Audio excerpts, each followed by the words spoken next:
Hello everybody, James here, and it's Story Time with Dutch Mantell, episode 124, and it's damn true how special this episode is. Very quickly, we're going to do the introduction and the whatever plugs, I guess. We've got merchandise. Dutch has 2 books. What the hell are the books called, Dutch? I've forgotten. I said it before. The World According to Dutch, Tales from a Dirt Road. There you go. If you want them signed, you go to dirtydutchmantell with 2 L's at gmail.com. Make your request there. He also has signed diplomas, signed, etc. You know the drill. And once again, the questions, if you want to submit for Ask Dutch Anything, the regular weekly episode, that is questions for Dutch at gmail.com. And I have rabbited on enough, Dutch. Why don't you introduce our very special guest? Well, here's a guest that we have wanted for some time, and we have him today. And we're going to get his answers to some of my questions. And they ramble all over the place. And I would like to introduce right now Mr. Universe, Mr. Gold Medal himself, Kurt Angle. Kurt, how you doing? I'm doing great, Dutch. It's great to be on your show. Well, good, because, you know, me and James, we sit and we think about things. What do you think about this guy? What do you think about this? And your name has been coming up like every month or so. Well, we'll see. So I'm finally glad we got you. And I don't know what spell James worked on to get you on the show, but we really appreciate you being on here today. When was the last time, and you asked me, you just asked me this question, when was the last time we saw each other in person? I thought we saw each other at an appearance, an autograph signing, but you're basically telling me we didn't see each other since you worked in Memphis, you and I, back in 1999. So no, it's been that long. It's been 25 years. No, it was like TNA, I think. I saw you there. Okay. I saw you there. Yeah, that's right. Yeah. And I think that was, it could have been 2009. So it's been 15 years. A while. Yeah. But anyway, but I'm going to say something. You look the same. You don't look. Thank you. You don't look any different. So thanks, Dutch. So we've been advertising you here. So let's get right to it. The thing that always amazed me about you is you were in the Olympics, and you won a gold medal. And I know this has been beat to death, but this is basically for me. What year was that? 2006. That was 1996. 96. I'm sorry. Yeah. We were just talking about having being hit on the head a couple 100,000. Yeah. Now you just saw it twice already, but you were in the Olympics, and what country was that in? It was in the United States of America. It was in Atlanta, Georgia. Yeah. Okay, that is right. I forgot that too. But you wrestled the Russian in the finals, and you had a broken neck. I wrestled the Russian in the quarterfinals and the semifinals, 2 different Russians, and I wrestled the Iranian in the finals. So, and you won. Well, you had to win. You won the gold medal. Yeah. So, how were the Russians? They were a lot bigger than you, right? Well, I weighed about 200 pounds. I wrestled at 220 though. I didn't believe in cutting weight, so I could have went down to 198, but I didn't have to. I knew that I could win wherever I was. So I wrestled at 220 pounds. It's 100 kilograms. And I weighed about 200, 202. And so I was always undersized. Even when I wrestled in college, Dutch, when I won the NCAA championships my senior year, I weighed in at 199. I'm the only wrestler in history to win the heavyweight title under 200 pounds. And so I take pride in that. But I stayed that way for the Olympics. So I didn't cut any weight for the Olympics. I wrestled up at 220, which was the heavyweight division. There's another division above it called super heavyweight, which is 286. And I wrestled at 220 pounds, and I was always undersized. And I wrestled 5 matches in the Olympics. 1 against the Mongolian, 1 against the Cuban, 2 against 2 different Russians, and then the Iranian in the finals. Oh, we hate all those people anyway. You'd have to be the baby face. But how was the Iranian? Oh, he was a badass. He was the toughest one of all of them. Yes, he was. He was by far the best wrestler in my weight class. He was way better than I was. He won the world championships in 1993. He dominated his weight class. And he got caught. He failed a drug test. I'm not sure what it was for. It was something about, substance enhancers. And so he got suspended for 2 years. Yeah. So he didn't come back till the Olympics. And I didn't know he was going to show up there. And when I saw him in my weight class, I was like, "Oh my God, he's here!" So I knew I had my work cut you out knew for me. about him already, right? Yeah. He was a dominating wrestler. He dominated his way through the Olympics too. He actually beat the Russian 9-1, and the Russian was a former Olympic gold medalist and a world champion. And when I saw that, I was like, "Whoa, I don't know how I'm going to do against this guy." So what I did is I kept the match close, and I stayed on him and tried to wear him down and get him tired. And I believe that's the reason why I won the match. Did you Because I pin him? eventually got him tired. Yeah. You pinned him. Okay. Well, that No, was I good. didn't pin him. I beat him, Oh. but I didn't pin him. Yeah. Yeah. Well, if you'd have called me up, I would have been sitting on the sidelines over there with like a little club, and I'd run Yeah. out, whack him when the referee was looking, and then you would beat him. So Yeah. go ahead. You were going to ask me something? No. When the referee turns his head, of course. Oh, of course. Yeah. Now I'm doing some research on you. You didn't value professional wrestling very much when you started, correct or no? Well, to my defense, the reason why I didn't is because when I was growing up, my brothers were hardcore amateur wrestling fans and wrestlers. And we always took the back seat to pro wrestling. So if someone asked you, what do you do for a living? Well, I'm a wrestler. Oh, one of those wrestlers on TV. And I'm like, no, I'm a real wrestler. I'm an Olympic wrestler. And so my brothers got me like to my mindset on I can't watch pro wrestling. It's garbage. You watch your wrestling and just do your wrestling and take pride in it. So when I won the Olympics, I was approached by the WWE. Vince McMahon called me and he invited me up to his office. And I went up there and I was really reluctant because like my brothers told me, they said, you're not going to do this crap. You're a real wrestler and that stuff's fake. Even though it's not fake, I know now it's predetermined. But Vince McMahon offered me a multi-million-dollar deal and I was like, holy crap. Oh, no So kidding. I said, can I bring it home? I need to think about this, Vince. And he said, yeah, take it home. Think about it. If you want to join, sign the contract and send it back to us. So I went home. My brothers were like, you're not doing this. So I threw it away. And for 2 years, I was I became a sports broadcaster for a year. And then for another year, I was just getting endorsements and stuff. So after 2 years, I started watching the WWE. And I fell in love with it. I fell in love with a character named Stone Cold Steve Austin.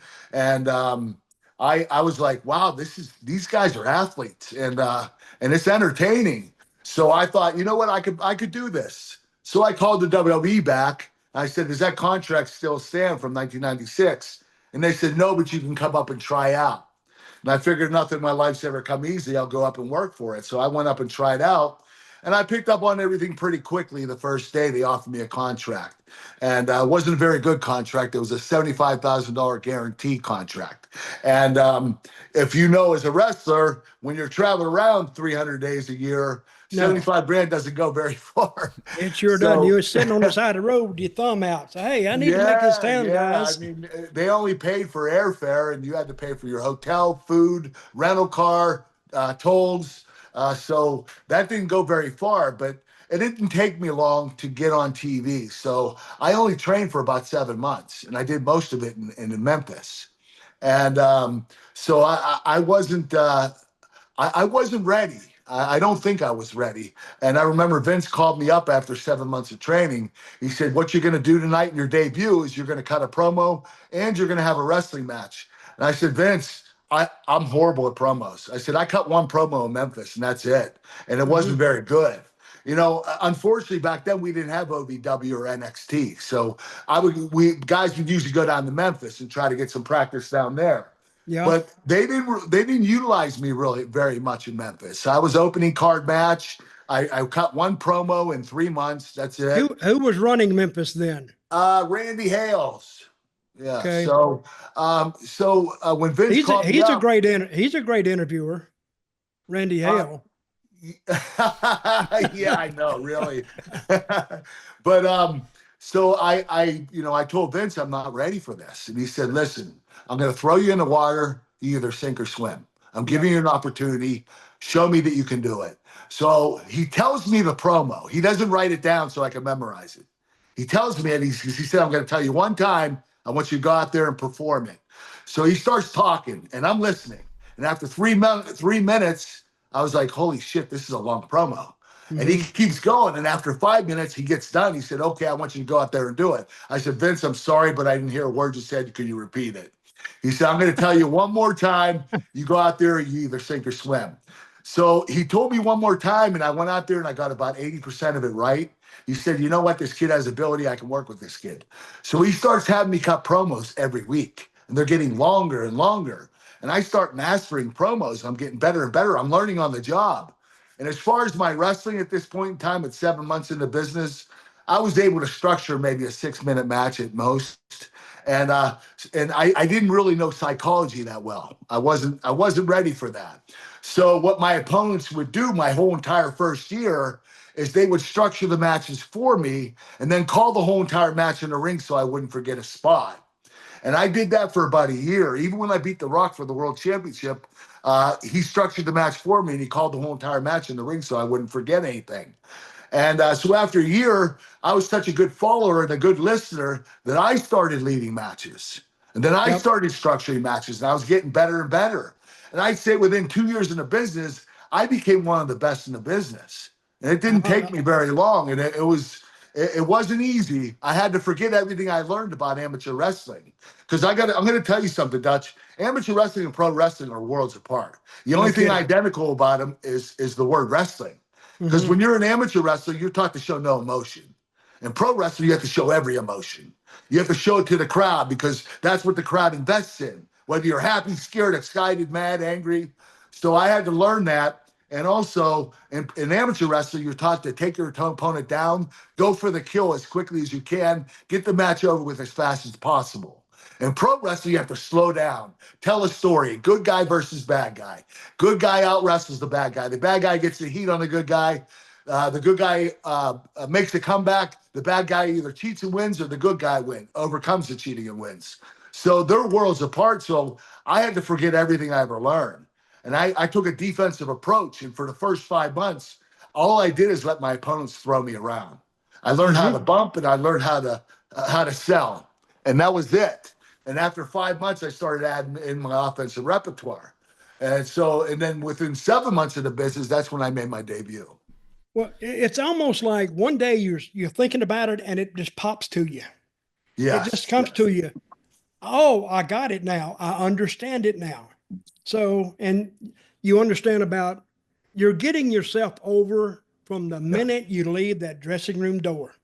As soon as you come into visual contact with the fans, that's your time. And how you manage it is up to you. Now, if you have a guy in there that's going to help you along and call everything, you're fine. But that's only going to last so long. Because now, you're right. For you to climb up that ladder, you got to start saying, hey, we're going to do this and this and this and this. And then if you follow it, and then you're learning to listen to the crowd too. See, an amateur wrestling, if you listen to the crowd, go ahead. It took me about 4 years to even understand that. I mean, I was so nervous when I started. All I cared about is having a clean match. But a clean match isn't a good match. You got to know how to sell. You got to know how to slow down and speed up at certain times. And you have to improv sometimes. And I'll give you an example. I was wrestling with Stone Cold Steve Austin at SummerSlam, and all of a sudden, the guy, Vince in the back, he's calling to the referee. And he says, "Hey, we need to add 5 minutes to this match." And then the ref came to me and Steve and said, "You guys need to add 5 minutes." I was like, "Holy shit, what are we gonna do?" And Steve's like, "Listen to me, just let me take care of it." And he led me through. So we went off the script for 5 minutes, and then we went back on script. And Stone Cold Steve Austin is one of the best in the business that can do that. Him and Triple H and Undertaker were the 3 best guys that I've ever been where they could be on script, go off script, and get back on script. They were incredible. They could improvise at any time in the match. Well, they were great talents. They're still great talents. I know they don't work anymore, especially Triple H and Stone Cold. But if they just had to do a walkthrough, they would still have the people standing for some reason. And they did great interviews. I tell people, I said, you got to tell a story in a wrestling match. A wrestling match is, and I don't ever relate it back to amateur wrestling because I couldn't imagine even trying to do that shit. I'd get the dog crap beat out of me right off the bat. But you tell the story. Yeah. And when you're listening to those people, you know whether you're getting over or not, or whether they're enjoying it. Yeah, that's how you know. You gauge it by the people. Yeah. Okay, where did you wrestled in college, correct? Yes, I wrestled at a small school in Pennsylvania, Clarion University. So you never wrestled at Penn State? Nope, I never went to the big colleges. They weren't looking at me. They weren't recruiting me. I would say I was a sleeper. Even though I won the junior nationals my senior year in high school, but that was after the recruiting was over. So when you're done with your season in the winter or in the spring, that's when the offers come from colleges. You have to decide who you want to sign with. And then that summer, I won the junior nationals. So I won the junior nationals after I committed to Clarion University. So I was already committed before I won that. So I was a late bloomer, Dutch, and that's why a lot of colleges overlooked me. Okay, who was the coach I read about? You lost your father when you were 16, correct? Yes, yes. Yeah. And then the substitute was a coach named Schultz, I think. Oh, yeah, that was my Olympic coach. He was a coach when I wrestled at Foxcatcher. And he was my Olympic coach. Yeah. And you really, really liked him. Oh, I loved him. He was not only a great coach, he was the best wrestler in the history of wrestling. He won many world titles. He won an Olympic gold medal.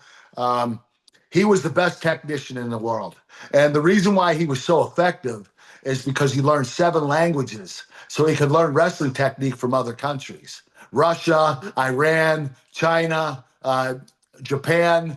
He knew all these languages, and he made wrestling universal.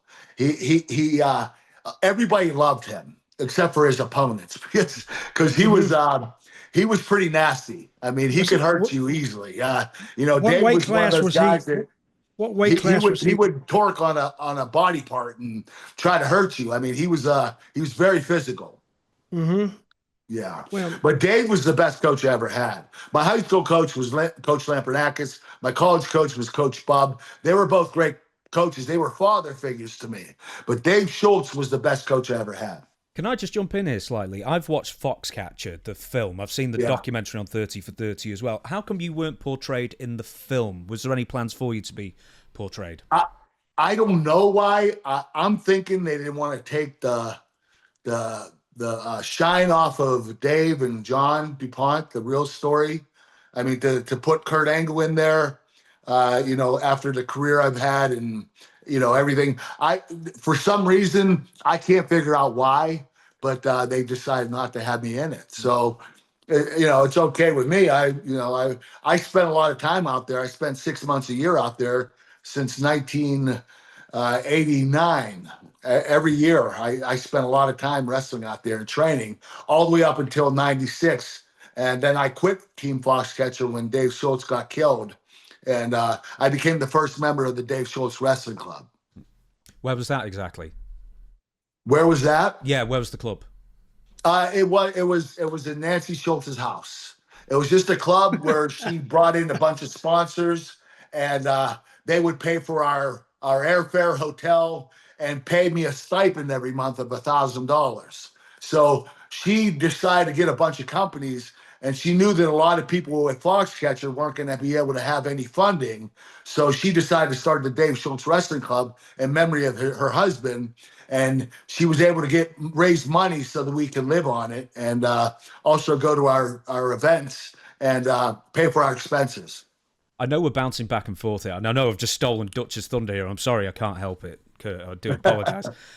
When I've got 2 questions, actually, and it relates to the beginning of your career. One, you say 1996, obviously, after you win the gold medal, Vince McMahon is interested in you. He wants to bring you in. He offers you a multi-million-dollar year deal. I'm suspecting it was the same as what he offered Mark Henry, which would have been 10 years, 2.5 million, I guess, something around there. Do you think if you'd taken that deal at the time, and not really realize what pro wrestling was, you would have made it. Because I believe Mark Henry has got horror story after horror story about how people may have resented him for being a rookie and coming in with such a high guarantee. I don't know, to be honest with you. Mark's a good dude. He's a solid dude. I have so much respect for him.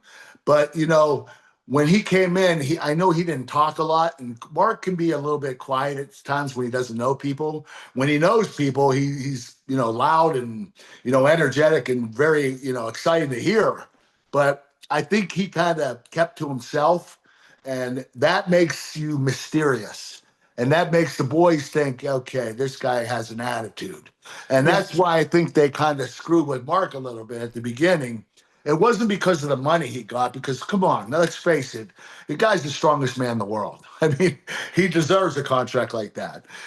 So I just think that he didn't really get to know the people. They didn't get to know him, who he really was. And I think that's why he had a difficult time the first couple of years. Sorry, Dutch, I'm stealing your thunder there. You carry on, man. Well, let me ask you this, Kurt. When you went to WWF, it was WWF then, or no? Yes, it still was. Okay. How did the other guys look at you? Were they a little standoffish, or were they a little bit of smart ass, or how did they treat you? You know what? Dutch, you know what I did? And I'm so proud of myself for this. I came in with a humble attitude. I had humility. I was very kind to everybody. I showed a lot of respect to my peers. I didn't come in with a stick up my ass and I thought I was the greatest thing in the world, even though I knew I was. I came in there with a humble attitude, and I said, guys, I'll do whatever you guys want to do. I'm willing to lose, win, whatever it takes to make the product good. I'm in here to help you, and I'm a team player. And they believed me, and I was very sincere about it. And I never had one problem with anybody. The only time I got a rib on me is when Rikishi decided not to wipe his ass after he took a dump. And I was in the ring with him, and he gave me the stink face. Oh, yeah, my that God. son of a bitch gave me the stink face when he didn't wipe his ass. And you know what? It was the worst smell I ever smelled in my life. So what was said back in the dressing room?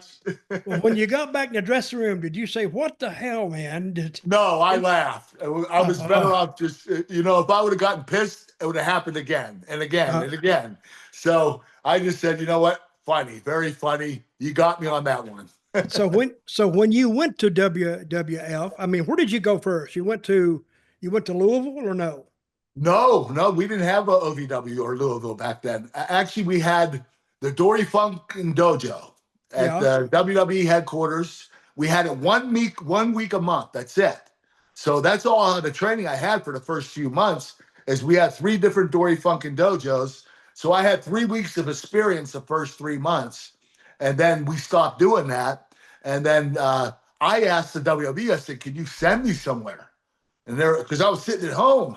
And they were like, well, we could send you to Memphis. I said, okay, let me go to Memphis. I'll go down there. I'll pay for my expenses down there. I'll learn down there. And that was the best move I ever made, because Memphis was such a great territory, and the fans were loyal. And I had a lot of great wrestlers like you and Jerry the King. So I was able to watch you guys perform and learn from you. And it was the best move I ever made. What years were this? That was 1999. Yeah, I was probably around there, in and out, here and there. But yeah, that's how we used to learn back in the day, is you just go to a territory and you go every day. Yep. And you pick it up every day in front of live fans, a live crowd. And when you get back in the dressing room, there's the booker or there's somebody saying, do this, don't do that, speed up, slow down. And you basically learn by just doing it every day. A lot of those houses weren't big anyway. You weren't killing yourself because sometimes you have 100 people there. You're right. That's how you learned. And then when you got in front of the big crowds that mattered, then you knew what to do. So, well, Dutch, I'll be honest with you. This might have been stupid of me, but me at the beginning where I was learning and I was still absorbing everything, I always went 110% every match, no matter how small the crowd was or how big it was, because I wanted to get my reps in. I wanted to, Yep. you know, it's like, you know, you go to an event and you're like, oh God, there are only 50 people here. We're going to take it easy tonight. Me, I needed to work. I needed to work like it was a sold out crowd. Like I didn't have any experience. So the more I did, the better I got. Well, that's how you learn. I'm trying to, I took some notes here. So do you remember the match, Kurt Angle with Dory Funk, and you were against Christian Cage with Jim Cornette? You remember that Yes, match? That's one yes. of your first recorded matches? Yes, it was. It was my second match I ever wrestled. Really? Yeah, yeah. Okay. By watching that, Mhm. see, I thought you'd been in the business at least a month or 2 months Right. because Right. you moved too well. And you Thanks, no, Dutch. you didn't look like you got excited, Mhm. but and I watched the match this morning. James sent it to me, so I Yeah. watched it, and it was a good match. So if I had been a fan, I could see nothing wrong with it Well, because I would tell you this, Christian. He was he was at the camp with me, and he is such a great in-ring leader. I mean, not only that, but he comes up with incredible ideas. He is one of the best match structurer and one of the best guys at psychology, and he just comes up with incredible ideas, and he made me feel really comfortable. He always said, anytime I was in the ring with Christian, I always had a match that I was very proud of, and he always he took the pressure off of me and put it on himself, and I really appreciated that about Christian. I think he's one of the most underrated workers in the history of the business. he's very very good Yeah, because yes, he is. I've seen some guys not like Christian, but some guys I used to run across them like they were just underneath somewhere in the territory. They Yeah. were tremendous in-ring workers. Mhm. And sometimes I'm wondering why didn't they get more of Right. an Right. opportunity to really show what they can do. Yeah. But but a lot of times that goes back to the guy himself, how much he wants to push himself. And if you're a self promoter, you could have probably not you, but I'm saying those guys could have really did a lot more than what they did. Let me ask you this: when you got in I was reading this, and I've heard this for a number of years. You and Brock Lesnar, Hmm. did you have a match? And I don't know if this is true or not. I've always heard this. Did you and Brock Lesnar have a semi match on a plane coming back from Europe after it? Is that No, true or no. not? Brock and I had a match in the WWE ring.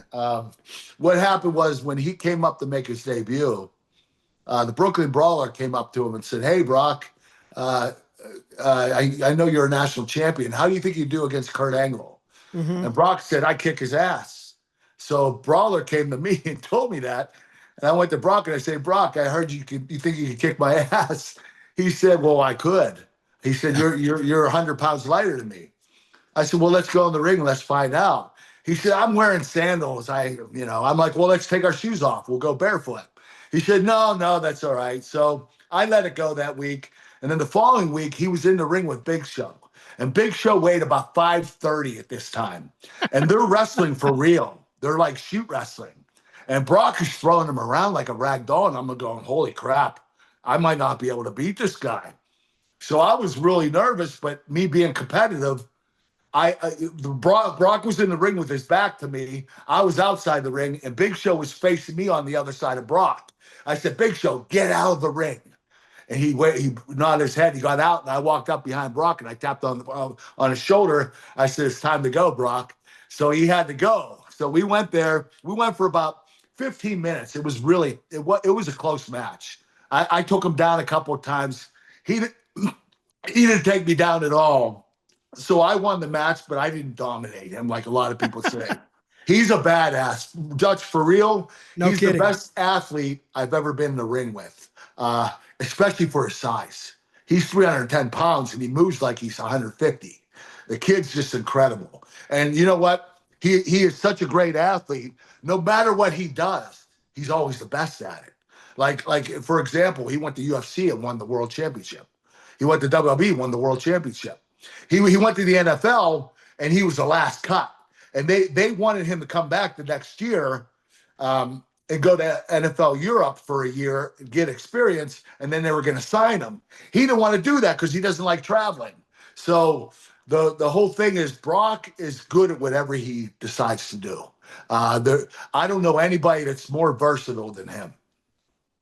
Well, he was always good to me, is all I can say. I never had any matches with him or anything because I was never on that level. Right. But to me, he was always very friendly, very nice, and good dude. Yeah, he's a solid dude. He really is. Yeah. Let me ask you this: you always hear about dressing room fights around wrestling. Do you remember any dressing room fights that you personally witnessed? I had one with Eddie Guerrero. So what happened there? Well, Eddie, a real fight? No playing? Yeah. What happened got there? broken up pretty quickly. What happened was Eddie, I was a part of a team, a faction at this point in time with Luther Reigns and Mark Jindrak. And we had to get heat on Eddie and Chavo that night. And it was at the end of the show. And I never touched Eddie. I only grabbed the hold of Chavo, and I got heat on him. And the other two got heat on Eddie. And when we came backstage, Eddie was pissed. He's like, "What the fuck? You guys were shooting on me. You're beating me up for real." And I'm like, "Eddie, I didn't touch you." He said, "Yes, you did. He pushed me." And I said, "Eddie, don't do it again." He pushed me again. So I pushed him back, and he went to double leg attack me. And I sprawled on him, and I got him a front headlock, and I started choking him out. And Big Show, this is crazy. Eddie was ready to pass out, and Big Show grabs me by the back of my singlet, picks me up in the air like I'm a little kid, walks me across the room, drops me in the corner, grabs Eddie, walks him across the room like he's some principal and we were students at a school. Yeah. He drops him in the corner. He said, "You guys need to stop fighting." And I was so pissed at Big Show because I got like little guy syndrome. Like I couldn't believe how quickly he picked me up like I was nothing and carried me over, and I was like, holy shit. I was like, "Big Show, don't ever do that to me again." So we had a little bit of an altercation. And so afterward, I went up to Eddie and I said, "Eddie, I'm sorry that this occurred." He said, "I'm not ready to apologize yet." I said, "What the f did you say?" He said, "I'm not ready to apologize." I said, "Let's go." We started going again, and Big Show broke it up again. So Eddie and I had what was he pissed about? About Mark Jindrak and Luther Reigns getting heat on him in the ring, beating him up. He was pretty pissed off about that. So I went to apologize to him because we got in a fight, and he said, "I'm not ready to apologize." We started going at it again. So Eddie and I had a love-hate relationship. We were like brothers. We loved each other like brothers, and we hated each other like brothers. But we had this love-hate relationship that went up and down, up and down. But I truly loved Eddie Guerrero. He was one of the best human beings I've ever known in my life. I have so much respect for him. Well, you watch some of Eddie's matches, some of the stuff he did. You would have been a natural on the other side of the ring against him. So did you have how many matches did you have together? We had a main event at WrestleMania, WrestleMania 20. My matches with Eddie were incredible.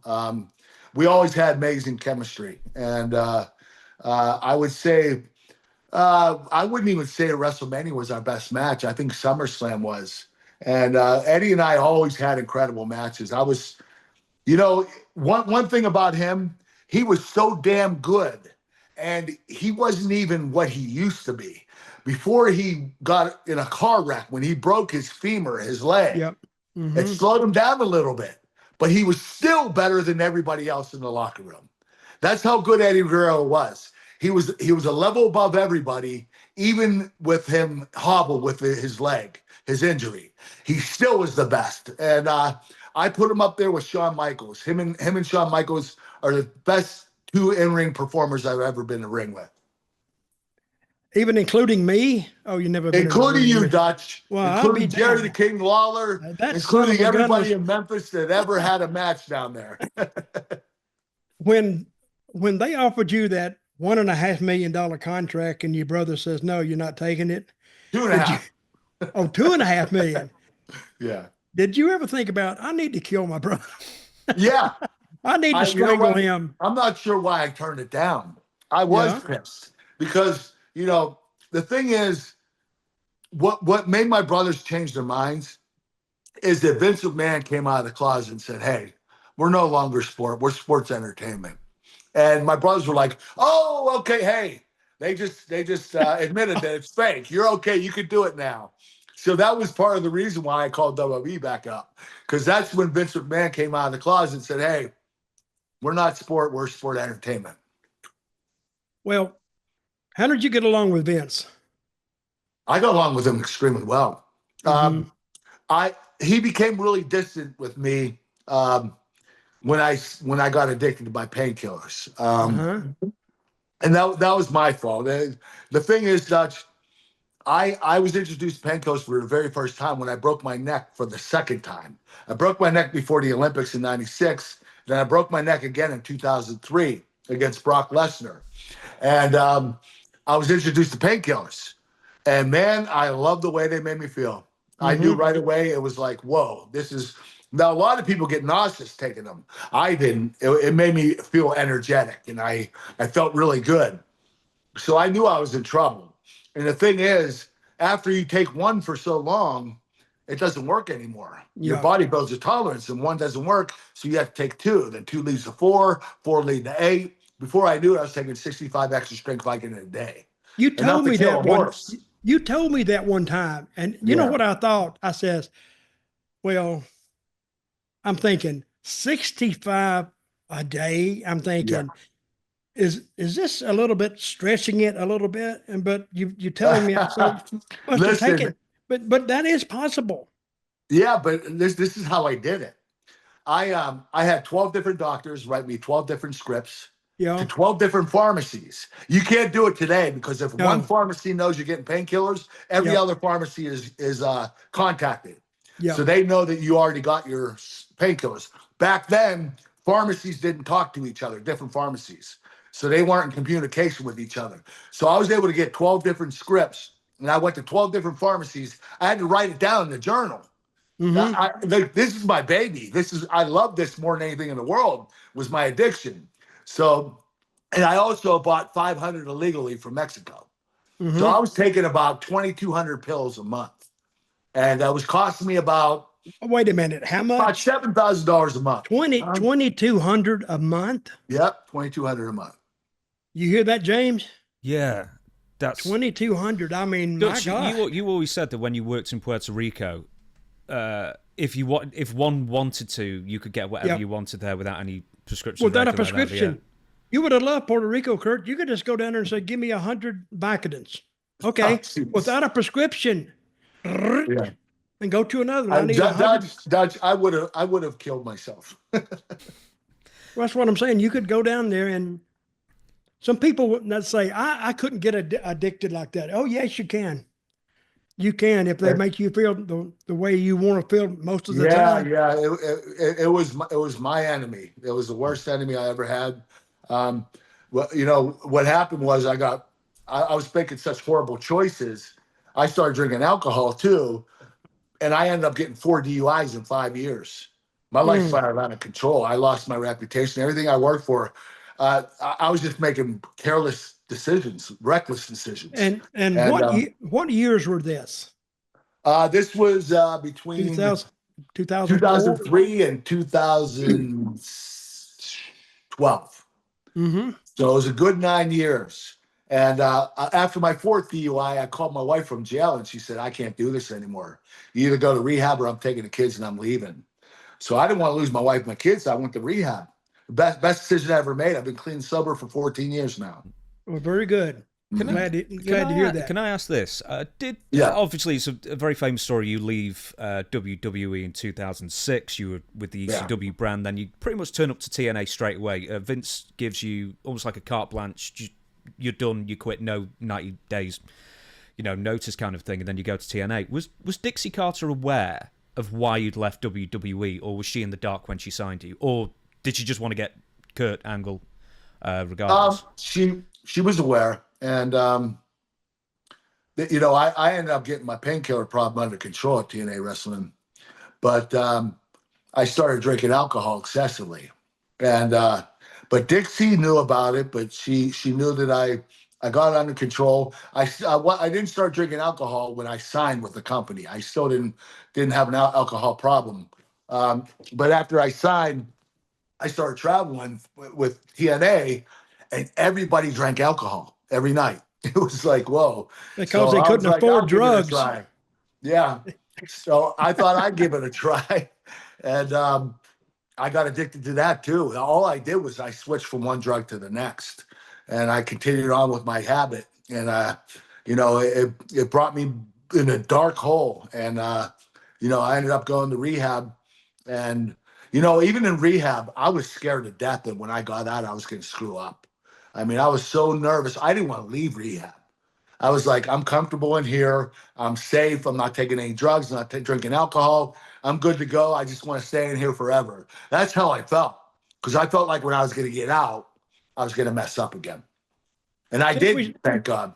Yeah, since we started talking about TNA, let me ask you this. When your time was growing short in WWF, or whatever it was, did you know that? You mean in 2006? Yeah, whenever you left.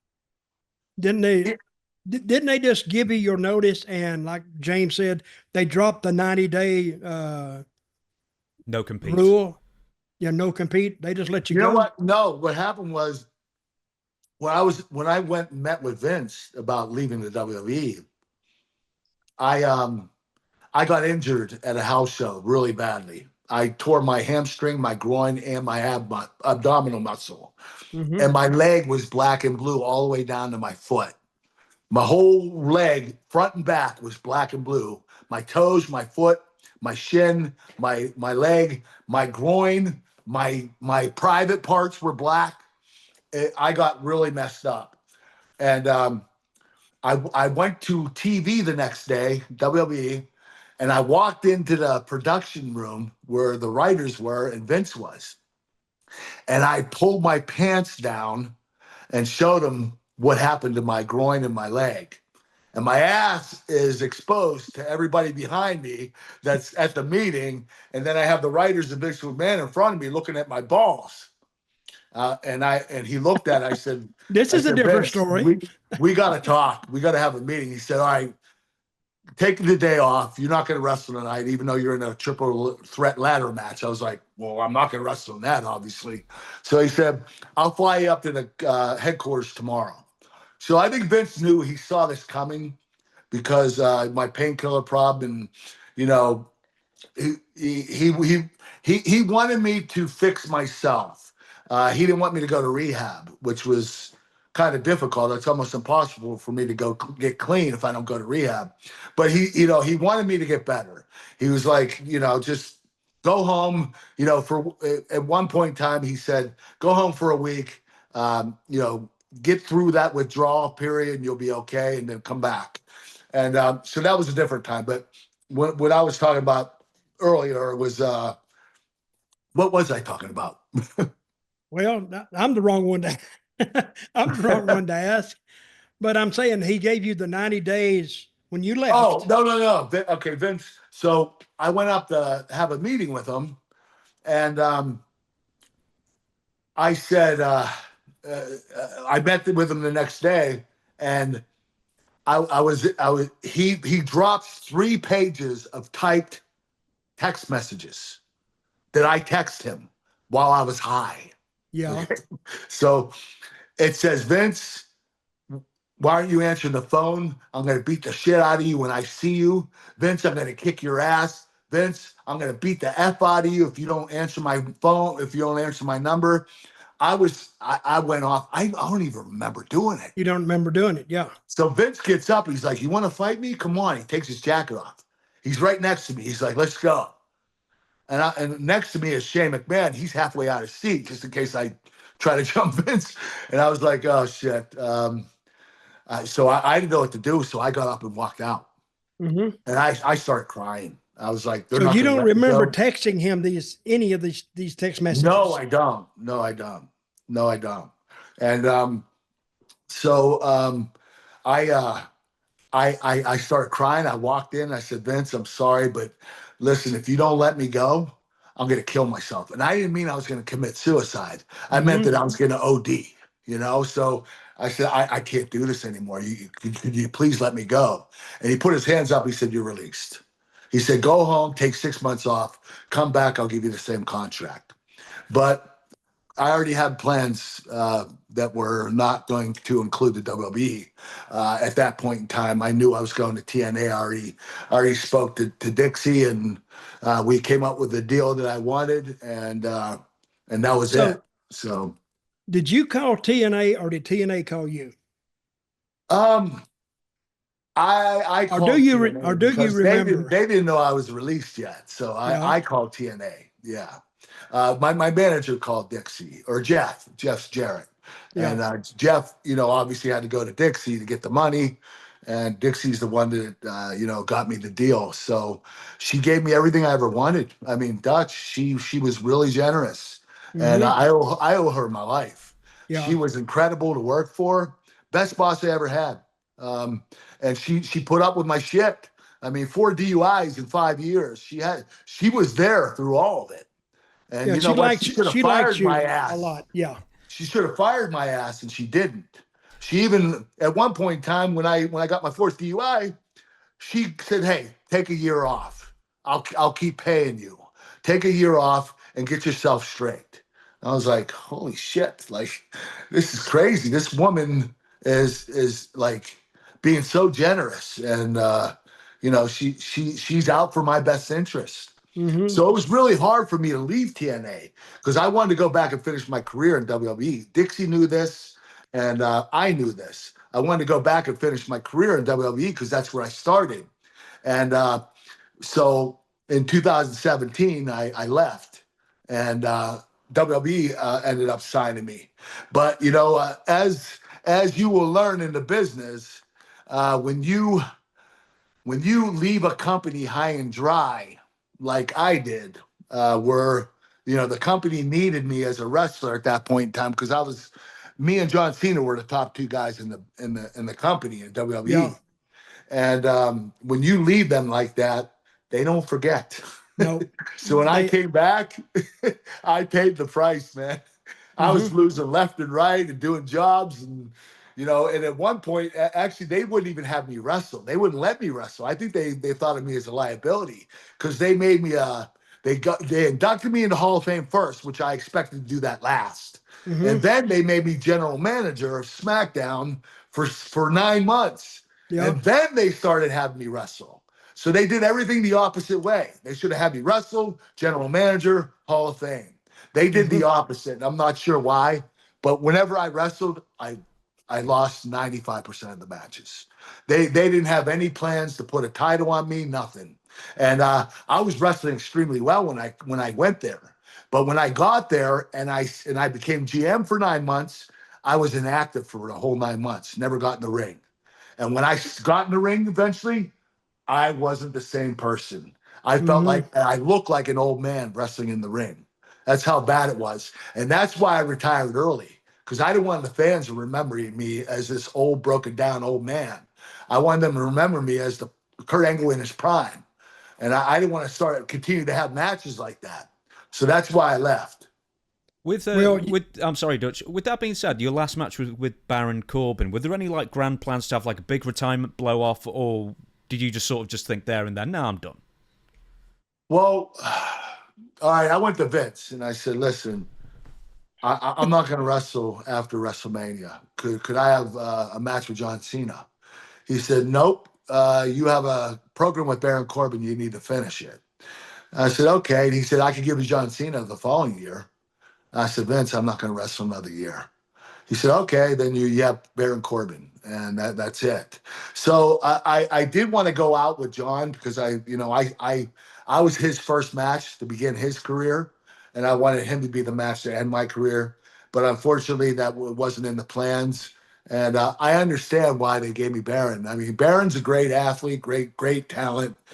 He was being pushed at the time. What I'm a little bit disappointed in is that after he beat me, he won King of the Ring. So they obviously had plans for him. But after that, they didn't do shit with him. It was like, why did I do a job for him when you're not even utilizing him? You know, and Baron deserved it. So, and then they came up with this character, Happy Corbin, and, you know, they started giving him these hokey characters. And it was like, man, you have a talented individual that you could make a world champion, and you're dicking around with him. That didn't make sense to me. Yeah, that was your favorite character, wasn't it? Happy Corbin, Dutch. Oh yeah. Hey, Kurt, just before I hand it back to Dutch, you know John Cena's doing a retirement tour for a year. Hey, yeah, one and more, I won't one be more. in it. Worth asking. You know what? I get it all the time. People ask me all the time, "You can be in John Cena's retirement tour?" No, listen. I just did a commercial for CBS where I wrestled in the ring against. He's a broadcaster, a sportscaster, Kyle Brandt. I don't know if you know who he is. I know the name. I don't know who he is. He's on CBS. He's a sportscaster.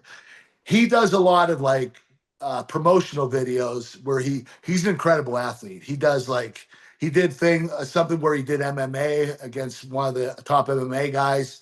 He decided to do a wrestling match against me because he was representing the Ravens and I was representing the Steelers. And so there was a big matchup that week. So we ended up having a wrestling match to see how to show how the Steelers and Ravens would go down. And we ended up having a tie in the match. But when I did that match, I was so sore the next day and my back went out of place. And it took me a good month for my back to go back into place. And I thought, man, I can't do that stuff anymore. I probably did about 10 bumps in the match, but man, that really affected me for a very long time. I'm still recuperating right now, and it's been about 2 months. So, getting back to my question, I don't think you got answered. TNA contacted you, or you getting ready to walk, or you contacted them? How did that work out? Who did the first contact? My manager called Bob Ryder. Okay. I know he was like the coordinator for Dixie Carter. Yeah, Bob Ryder he handled all the travel, but he ended up like being a hell of a cog in that organization. If you wanted to know something, call Bob. Yes, yeah, Bob knew everything, and the cool thing about Bob, he was so cool. Like, yeah, he was good guy. If you wanted to reschedule your flight, he'd be like, no problem, I'll reschedule it. Like, and there were times when like I was supposed to pay for something. He was like, don't worry about it. Like, yeah. Bob was a really good dude. He was. I really enjoyed my time with him. And I would say that he contacted Dixie and told her that my manager wanted to talk to her. So that's when my manager talked to Dixie. And what they did is they put together a contract for 5 years. And it was a really great deal, Dutch. It was 7 figures. Which, you know, in TNA, it's a gross amount of money. I mean, you know, I think the second 7 figures. I would be amazed if my check was 4 figures. Yeah. I mean, I will tell you this. I think the next guy in line was making 300. So it was a huge difference. You know, she really took care of me. And I wasn't going to leave WWE unless I got that amount, though. So I'm glad she did it. But so she offered me the deal in 5 years. And from there, after 5 years was up, I signed another deal for 5 years. And so I ended up going there for 11 years. And it was the funnest times of my life, except for my rookie year. My rookie year in WWE was my favorite of all time. But TNA, I will tell you this: I really came into my own. I perfected my craft by the time I got to TNA, because I was in the business for 6.5, 7 years at this point in time, and I believe that's how long it takes you before you come into your own. You know, it takes at least 5 years, at least. Yeah, and I was wrestling better than I ever wrestled in my life. I mean, I was having incredible matches with Samoa Joe, AJ Styles, Sting, Jeff Jarrett, a lot of great individuals that I was able to wrestle down there that I normally wouldn't have been able to wrestle. Yeah, I love your matches with AJ. Oh, we had great matches. I've seen like 10 million matches, but if I could, I would take time and stop and watch you and AJ. because that was two pros going at it who knew what they were going to do. Yeah. And it usually turned out that way. Say 99 times out of 100, it would be throw Dave Meltzer's name in there. It was a 6-star match, just a short one on TV. Do you, Yeah. do you remember the pay-per-view match you had with Samoa Joe? I think it was in New Jersey. Yes. And it drew the largest buy rate that TNA had ever had. Yes. I think that's when I beat him. I ended his undefeated streak. And that was against Joe. And TNA had their biggest buy rate. I remember that. It was really cool. I remember they changed one thing about it, because I changed it. I had Joe say on an interview that if he didn't win, he was retiring. I think he went over in this one, but still, he went over this one. Okay, I think so, because that's the way it was structured. Because right. he made you don't ever have a baby face coming out there saying, "Hey, if I don't win, I'm quitting." Yeah. Not anything to do with you, but if I don't beat you, I've given myself 2 years to win the title, and if I don't beat you this time, I'm giving up wrestling. You know what? Come to think of it, I do remember. Yeah, he beat me in the first match. And it was the largest buy rate that they ever had. Yeah, I was surprised, but then I wasn't surprised because Joe and I were headlining, and I know Joe was a hot tamale back then at that point in time. And Dixie actually called me in the office and kind of didn't jump on me, but kind of dressed me down and says, "Well, why did you book it this way?" I says, "Wait a minute. Isn't Joe going to win?" She said, "Well, I don't know." I said, "Well, he's going to win." So I said, the fans will buy a ticket to see the babyface win. Yeah. They won't buy a ticket to see the babyface lose. Yeah, so kind of guarantee it up front. And it did I've heard different numbers, but I don't think they've ever done more than 50,000 or 40,000 buy rate. They did a $60,000 or $70,000 buy rate. Yeah. Guess what I got out of it? Guess what I got out of it? What? Close your eyes. What do you see? Nothing. Okay. Nothing. That's exactly what I got. But you guys went out there and had a hell of a match. So the people that took it, I mean, they really enjoyed it. And I even enjoyed it. I love you working with Samoa Joe. I mean, the styles you had meshed completely. So, but did you enjoy your run in TNA? Oh, it was the best part of my career. Really? Yeah. Listen, I know WWE, they have huge ratings, and, going into these sellout arenas during the Attitude Era was really awesome. But my wrestling at TNA, it doesn't compare. I mean, it's by far way better than my WWE career. And it kind of sucks because a lot of people won't watch TNA or they won't see any of the matches that I had. And there was one point in time I was hoping the WWE would buy out TNA. But that didn't happen. But what's cool though is, I think that YouTube might help a little bit, but I know that TNA needs to have like an app where they can show their historical matches. I thought they did. I thought they do. Okay, good. Okay. Well, James, do they have that or not? That gives people access, then they can see these matches. Yes. Yeah, they do. They do. They do, because I had to sign up. So when I was doing a podcast with Shane Douglas, we were trying to find the match where Shane threw up on Raven. that was the only place I could find it. Right. Yeah. So let me ask you this, Kurt. Thinking back over your whole career, what match you think was your greatest match that you presented? I know you've had a lot of them, but give me a top 3 or 4 or whatever. Okay. You know what? The crazy thing is all 3 of them were in WWE, but I still had a better career at TNA. My first match that was my favorite was against Chris Benoit, and it was Royal Rumble 2003. Yeah. We had a submission trade-off match that was unbelievable. And what I love most about it is there wasn't one punch thrown in the whole match. It was all wrestling, all submission trade-offs.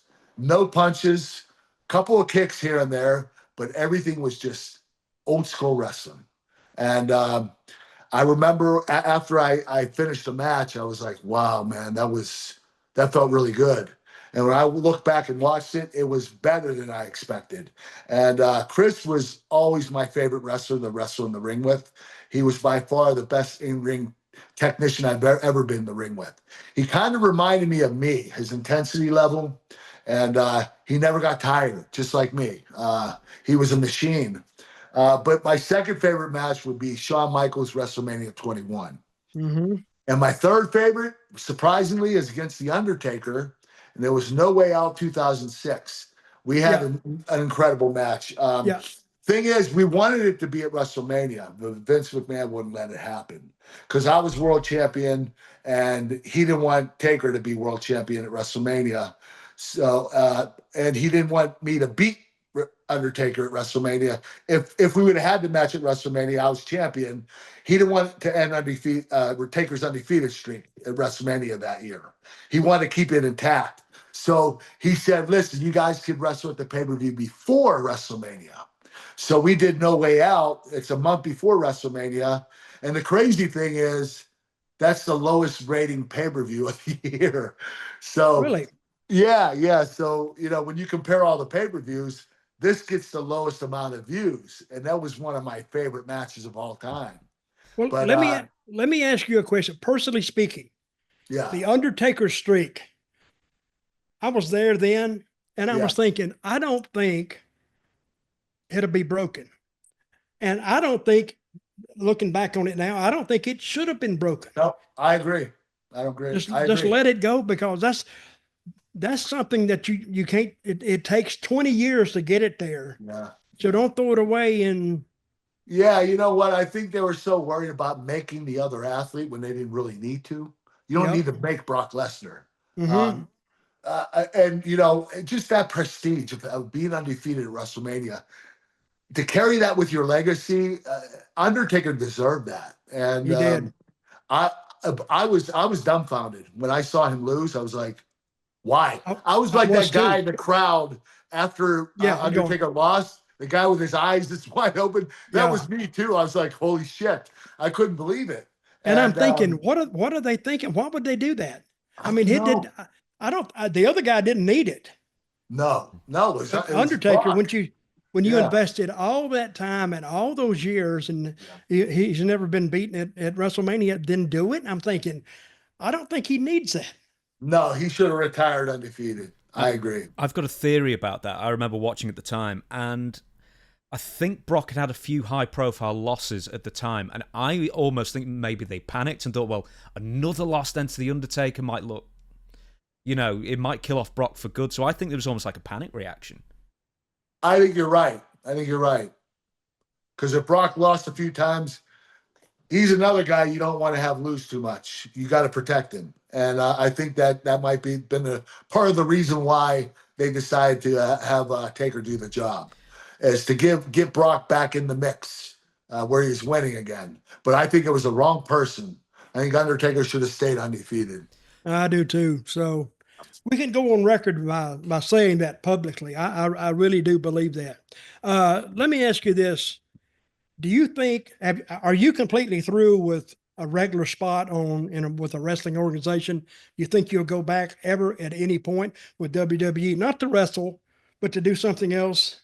No, you know what, Judge? I'm at a point in my life where I'm okay. I don't need to do that anymore. I don't need to prove who I was or add anything to my legacy. I've had a pretty damn good career, and I'm proud of it. Right now, what I'm doing now is I'm helping with USA Wrestling, and I got a protein powder on the market called Kurt Angle's American Dream Cookies and Cream Protein. Go to kurtanglebrand.com and go to the link section, tap the Cookies and Cream Protein link, and you can purchase your protein right there. But it's the best tasting protein on the market, I guarantee. You got to try it. Do you ship internationally, Kurt? Huh? Do you ship internationally? Do you ship to the UK?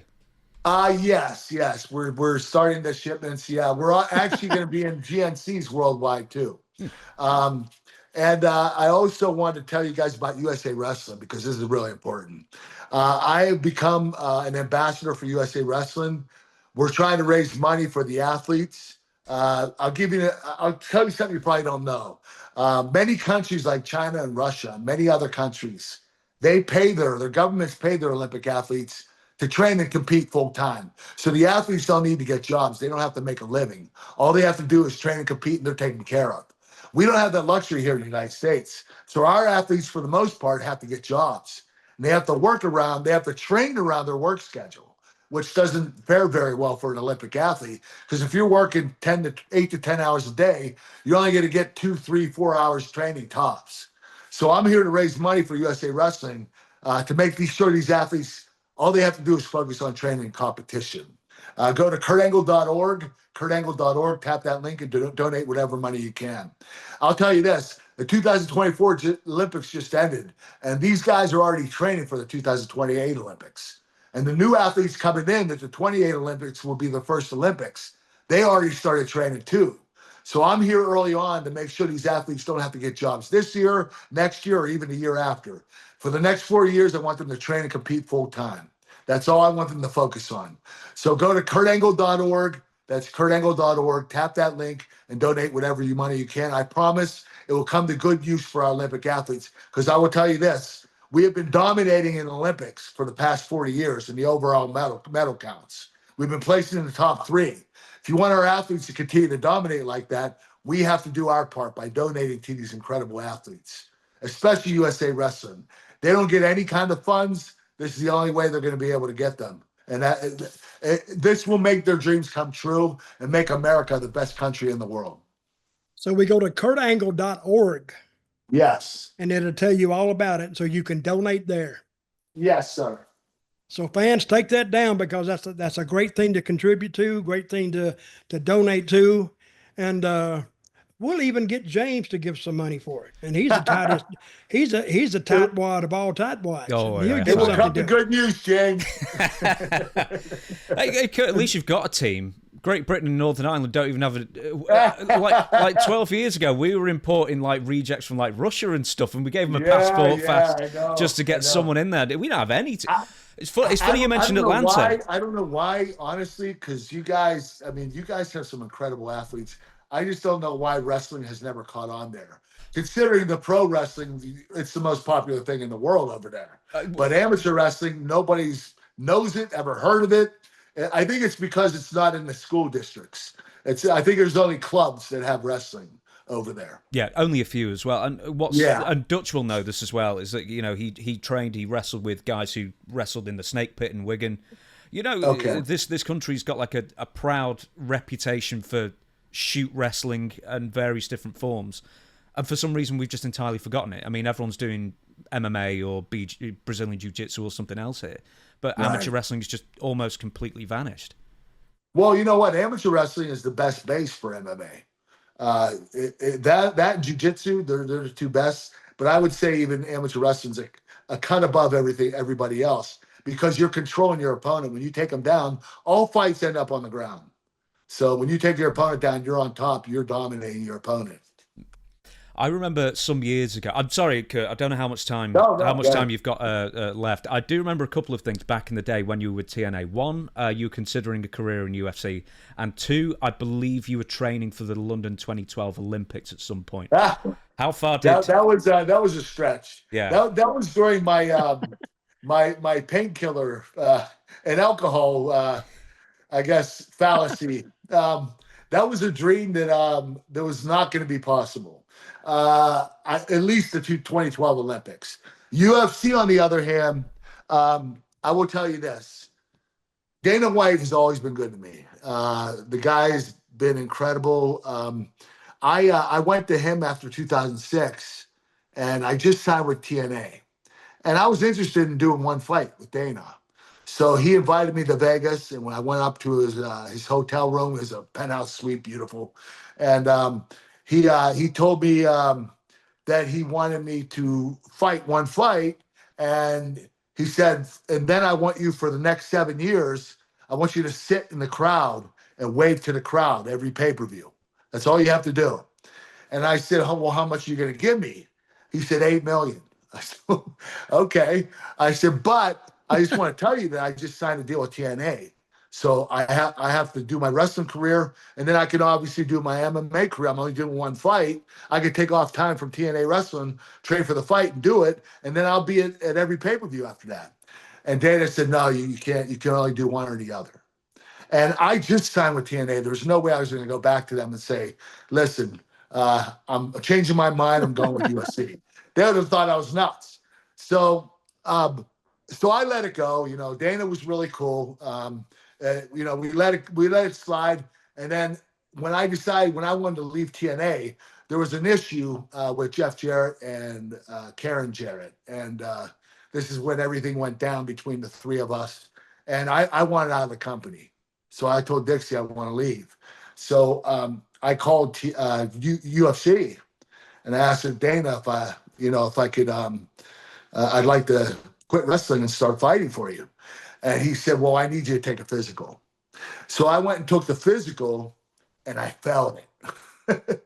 So there was no way I was going to be able to do it. And the thing is, he was going to offer me an 8-fight deal or a 6-fight deal where I got $500,000 for the first fight.